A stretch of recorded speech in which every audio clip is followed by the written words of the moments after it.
Welcome back to CNC Hose Fittings Lab. Today, we're diving into the fascinating world of hose nipple hydraulic fitting production using CNC machines. Whether you're a DIY enthusiast or a seasoned machinist, you'll find valuable insights in this video. What are hose nipple fittings? Hose nipple fittings are essential components in hydraulic systems. They connect hoses to pumps, valves, and other equipment, ensuring a secure and leak-free connection. Let's explore why these fittings are so important.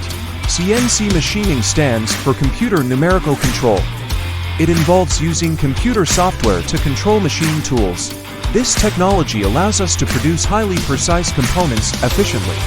Let's see how it works. We typically use materials like steel and aluminum for hose fittings. Each material has its advantages. Steel offers strength, while aluminum is lightweight and corrosion resistant. Choosing the right material is crucial for performance. The production process begins with designing the fitting using CAD software. This design is then converted into a CNC program, which guides the machine through each process step. We set up the CNC machine. This involves loading the material, securing it in place, and inputting the program. Precision is key here. As the CNC machine operates, it cuts, drills, and shapes the material into the desired fitting. This automated process ensures consistency and accuracy. Quality control is vital in production. Each fitting undergoes rigorous testing to ensure it meets industry standards. We check dimensions, thread quality, and overall integrity. Like any manufacturing process, we face challenges. Common issues include tool and material defects.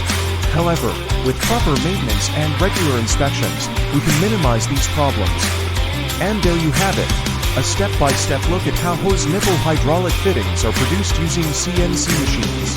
If you found this video helpful, please give it a thumbs up and subscribe for more content. Thanks for watching CNC Hose Fittings Lab. If you have any questions or topics you'd like us to cover, leave a comment below. See you next time.